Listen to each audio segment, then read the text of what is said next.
Kita melanjutkan pelajaran kita di Injil Yohanes pasal 1. Kita di sini sekarang pasal 1 ayat 14. Firman itu telah menjadi daging dan diam di antara kami, dan kami telah melihat kemuliaannya, yaitu kemuliaan yang diberikan kepadanya sebagai anak tunggal Bapa, penuh kasih karunia dan kebenaran. Pada orang Yunani yang tahu filsafat Yunani, pikiran ini, perkataan ini bahwa logos itu, firman itu, logos itu menjadi daging, itu harfiah, daging, sarx di sini, daging. Logos itu menjadi daging. Itu mengejutkan, sangat mengejutkan. Menurut pikiran Yunani itu, logos itu harus diam di atas, di alam atas yang murni. Tidak menjadi daging yang pasti cemar. Itu mengejutkan. Menurut mereka, mungkin logos dapat secara tidak langsung mempengaruhi kita, tetapi logos tidak menjadi daging. Inkarnasi itu sudah dikemukakan secara tidak langsung, mungkin di pasal 1 ayat 5, 9, 10, dan 11, tetapi di sini sangat jelas. Dan dia berkata logos, bukan Mesias. Kemuliaan di dalam Injil Yohanes dinyatakan melalui tanda-tanda, misalnya pasal 2 ayat 11, pasal 11 ayat 4, dan pasal 11 ayat 40. Tetapi kemuliaan Tuhan Yesus juga lebih dinyatakan di kematian, kebangkitan, dan kenaikannya. Pasal 7 ayat 39, pasal 12 ayat 16, pasal 12 ayat 23, pasal 13 ayat 31 dan 32. Ya, dia adalah anak tunggal Bapa. Di dalam bahasa Yunani, ungkapan tunggal itu monogenes. Mono itu satu. Genes, ya jenis. Dia satu di dalam jenisnya. Logos dipakai di sini, tidak dipakai lagi di dalam Injil Yohanes. Dia yang adalah logos akan disebut Yesus, Tuhan Yesus, anak Yesus Kristus. Dia diam di antara kami. Kata diam di situ secara harfiah berarti dia berkemah. Apa arti harfiah masih terasa pada abad pertama? Ya, belum tentu. Di Keluaran pasal 33 kita membaca mengenai kemah pertemuan, dan di Keluaran pasal 36 kemah suci. Di situ juga kita membaca mengenai kemuliaan Allah. Mungkin di sini istilah berkemah, diam, dipakai di sini untuk mengkaitkan Tuhan Yesus dengan Tuhan Allah. Sebenarnya, tubuh jasmani dari Tuhan Yesus menjadi kemah suci yang baru, dan kemuliaan Allah berada di situ. Di dalam Keluaran pasal 33, Musa minta melihat kemuliaan Allah, dan dia melihat kebaikan Allah. Tetapi mereka yang melihat Tuhan Yesus sungguh melihat Allah. Lebih lanjut, apa itu yang penuh kasih karunia dan kebenaran? Sebenarnya di dalam bahasa aslinya kurang jelas. Mungkin yang penuh kasih karunia dan kebenaran adalah logos, tetapi rupanya itu bukan logos secara tata bahasa yang penuh kasih karunia dan kebenaran, tetapi kemuliaannya penuh kasih karunia dan kebenaran. Dan ini bahwa kemuliaan Allah penuh dengan kasih karunia dan kebenaran sangat nyata di dalam salib Tuhan Yesus Kristus. Kasih karunia Ya, arti yang sangat jelas ada di dalam surat Efesus pasal 2 ayat 8 dan 9. Sebab karena kasih karunia kamu diselamatkan oleh iman. Itu bukan hasil usahamu, tetapi pemberian Allah. Itu bukan hasil pekerjaanmu. Jangan ada orang yang memegahkan diri. Tetapi saya, untuk melihat definisi dari kasih karunia, saya lebih suka Roma pasal 4 ayat 4 dan 5. Saya bacakan. Kalau ada orang yang bekerja, upahnya tidak diperhitungkan sebagai hadiah, tetapi sebagai haknya. Tetapi kalau ada orang yang tidak bekerja, namun percaya kepada Dia yang membenarkan orang durhaka, imannya diperhitungkan menjadi kebenaran. Wah, itu definisi kasih karunia. Istilah kebenaran, Yunaninya aletheia, dipakai di dalam Injil Yohanes 25 kali. Di seluruh Injil Matius, Markus, dan Lukas, istilah aletheia, kebenaran, hanya dipakai 7 kali. Apa artinya aletheia? Apa artinya kebenaran di dalam Injil Yohanes? Ya betul, di dalam Perjanjian Lama, kata Ibrani yang terkait dengan aletheia itu berkait erat dengan keandalan, apa yang dapat dipercayai. Tetapi tidak ada kepastian bahwa arti aletheia itu di dalam Perjanjian Lama, Septuaginta, ya, masih ada terasa di dalam Injil Yohanes. Di Injil Yohanes rupanya kebenaran aletheia sebenarnya berarti ya kebenaran, yaitu apa yang tidak palsu. Bagi Yohanes dan bagi kita, kebenaran adalah apa yang sesuai kenyataan. Pasal 1 ayat 15, Yohanes memberi kesaksian tentang Dia dan berseru, katanya, inilah Dia yang kumaksudkan ketika aku berkata, kemudian daripadaku akan datang Dia yang telah mendahului aku, sebab Dia telah ada sebelum aku.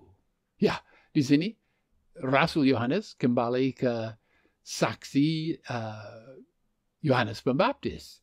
Dan di sini, pasal 1 ayat 15 sampai 18 berfungsi untuk menutup pendahuluan Injil Yohanes.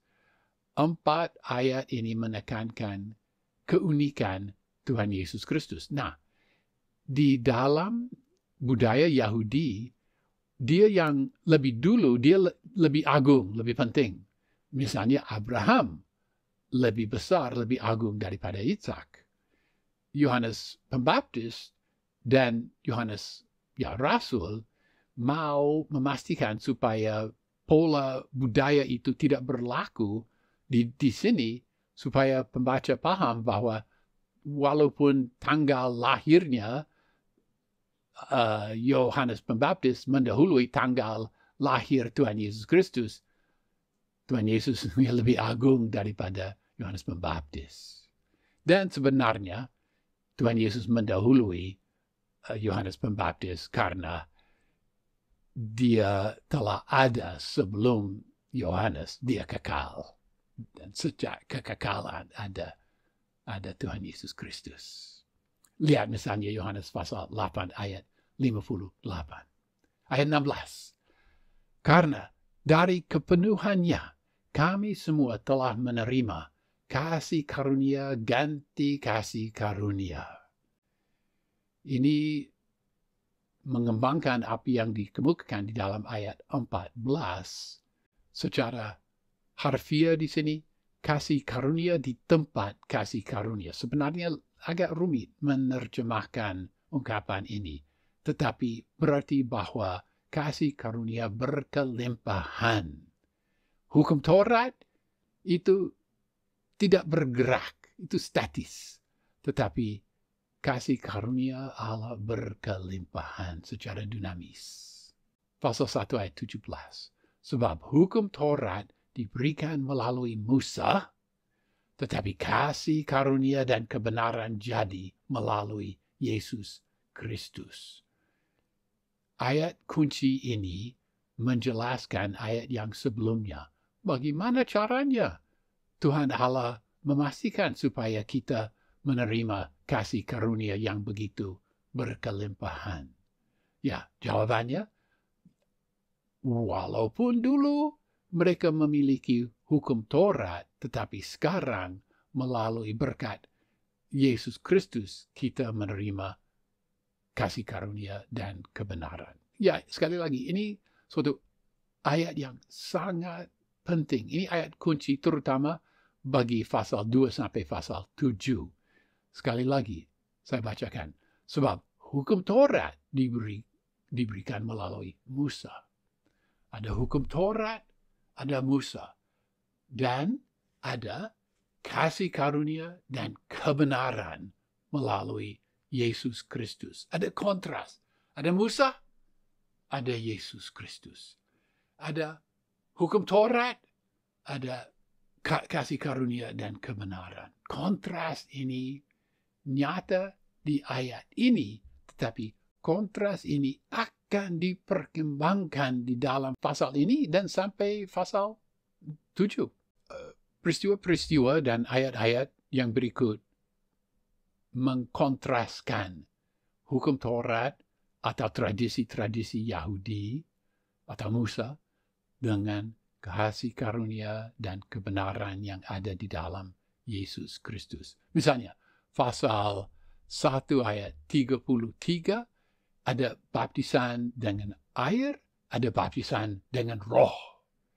Pasal 2, 10 ayat yang pertama, ada air yang dipakai dalam agama lama untuk membasuh, air itu menjadi anggur. Pasal 2 ayat 19, ada bait Allah dan ada tubuh Yesus Kristus. Pasal 3 ayat 1 sampai ayat 21, ada lahir jasmani, ada lahir dari roh. Pasal 3 ayat 31, Yohanes dia dari bumi, Yesus dia dari atas. Pasal 4, 15 ayat yang pertama, ada air sumur Yakub. Wah, hebat. Ada air hidup dari Tuhan Yesus. Dalam pasal 4 ayat 20 sampai 24, ada kontras antara menyembah di Yerusalem atau Gunung Gerazim dan menyembah dalam roh dan kebenaran. Ke-15 ayat yang pertama di ayat pasal 5, ada penyembuhan lewat malaikat di kolam. Wah, luar biasa. Jika kita orang pertama yang masuk kolam, itu dibandingkan dengan penyembuhan melalui satu kata dari Tuhan Yesus Kristus. Pasal 6 ayat 22 sampai 59, ada mana di padang gurun. Wah, hebat. Ada roti hidup. Pasal 7 ayat 37 sampai 39, ada air dalam upacara Hari Raya Pondok Daun, dan ada air dari Yesus. Dalam pasal 7 ayat 53 sampai 8 ayat 12, ada terang dunia, itu Taurat Musa, itu dibandingkan dengan terang dunia yaitu Yesus Kristus.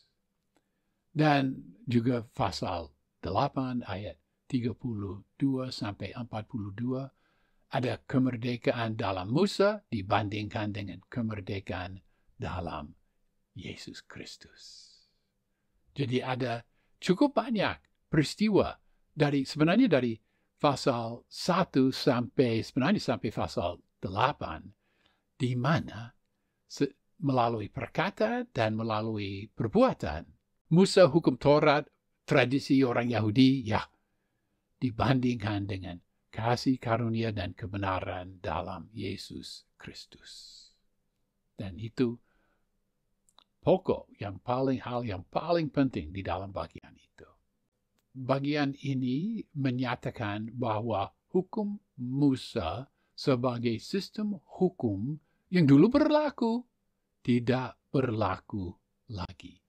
Diganti secara total. Perjanjian yang Tuhan Allah mengadakan dengan umat Israel melalui Musa, hukum Taurat dibatalkan dengan segala peraturannya. Tidak sah jika kita pergi menyelidiki hukum Taurat, menemui suatu peraturan di situ, dan melihat perilaku orang dan berkata, oh, orang itu salah atau orang itu benar karena melakukan atau tidak melakukan sesuai peraturan dan hukum Taurat. Tidak menjadi proses hukum yang sah lagi. Sama seperti masa kini. Jika orang melihat peraturan dan hukum-hukum Kekaisaran Romawi, dan, oh, kamu melanggar peraturan ini yang ada di Kekaisaran Romawi, kamu harus dipenjarakan. Orang tidak dipenjarakan masa kini karena melanggar peraturan hukum Kekaisaran Romawi. Demikian juga di luar negara Argentina, melanggar peraturan hukum Argentina tidak menjadi masalah. Hanya di Argentina melanggar hukum Argentina, ya, menjadi masalah. Kita tidak hidup di Argentina, maka hukum-hukum Argentina tidak berlaku. Demikian juga hukum Taurat masa kini tidak berlaku lagi. Kita harus menemui apa yang berlaku sekarang. Di dalam surat Roma, misalnya pasal 3 ayat 19-21, hukum Taurat berfungsi untuk menolong Israel supaya mereka dapat memahami bahwa mereka tidak kuat menuruti kehendak Allah. Maka mereka perlu juru selamat. Dan justru itu apa yang Tuhan Yesus lakukan. Dia memakai hukum Taurat di dalam percakapan yang dicatat misalnya dalam Markus pasal 10 ayat 17-22 atau Lukas pasal 10 ayat 25-37. Dia memakai hukum Taurat bukan untuk menjelaskan bagaimana orang hidup. Tidak.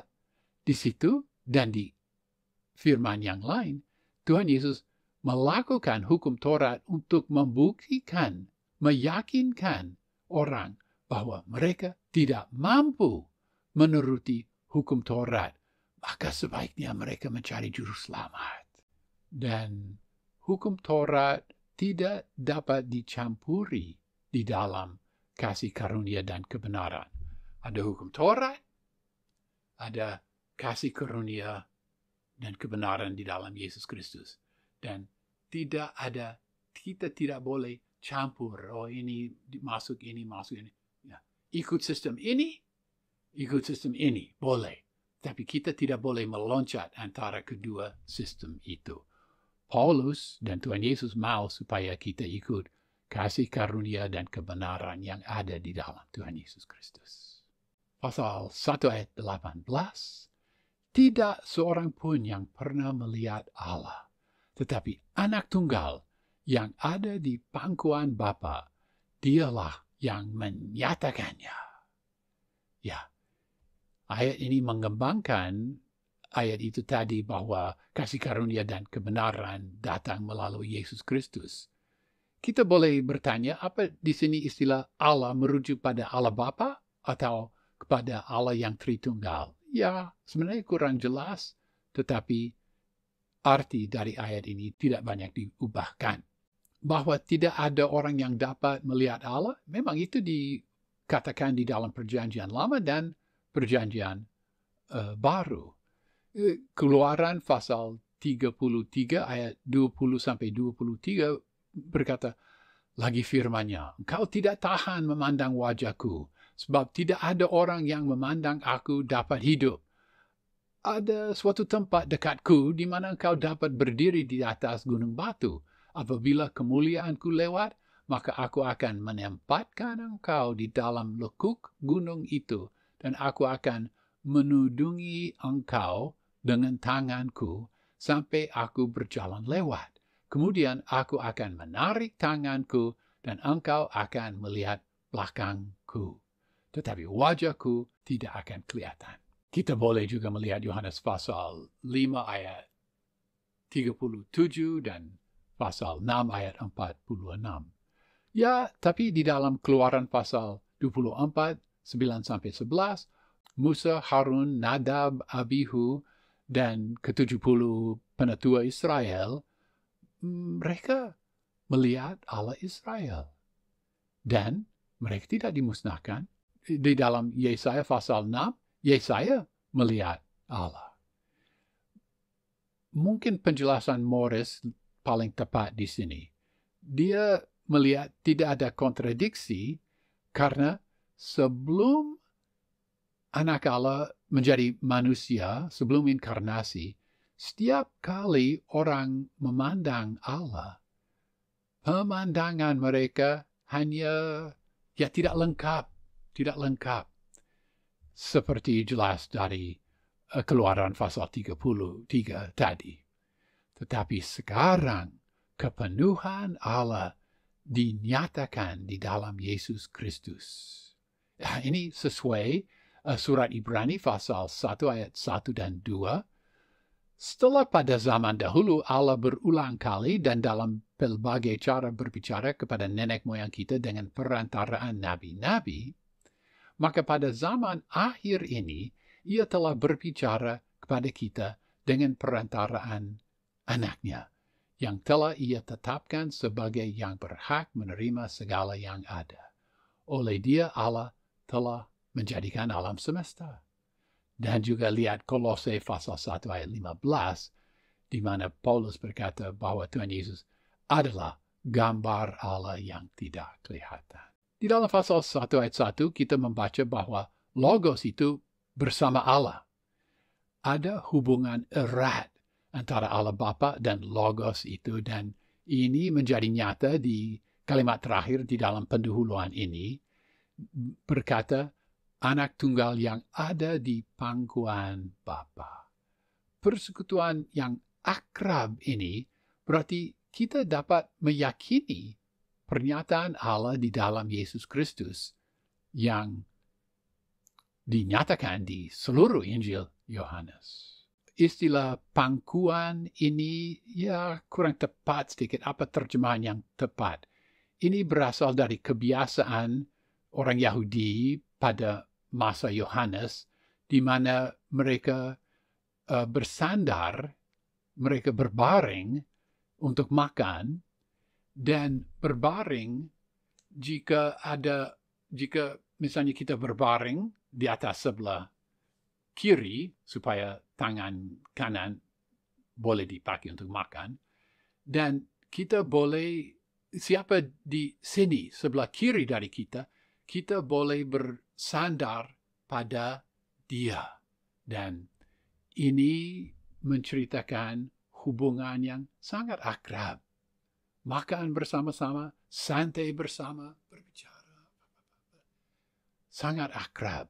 Tetapi justru itulah hubungan anak tunggal dengan Allah Bapa. Ya, demikian pendahuluan. Sisa dari Injil Yohanes pasal 1 ayat 19 sampai 21 ayat 25 menjelaskan apa yang sudah diungkapkan di pendahuluan ini, bahwa anak tunggal yang ada di pangkuan Bapa, dialah yang menyatakannya. Di seluruh Injil Yohanes, satu tema penyataan Allah di dalam Yesus Kristus menyatukan segala tema yang ada. Ini sesuai dengan tujuan Rasul Yohanes di dalam Injil Yohanes. Ya, dia tulis, supaya kamu percaya bahwa Yesuslah Mesias anak Allah, dan supaya kamu oleh imanmu memperoleh hidup dalam namanya. Ya, benih-benih yang dikemukakan di dalam pendahuluan ini akan dikembangkan lengkap di dalam sisa Injil Yohanes.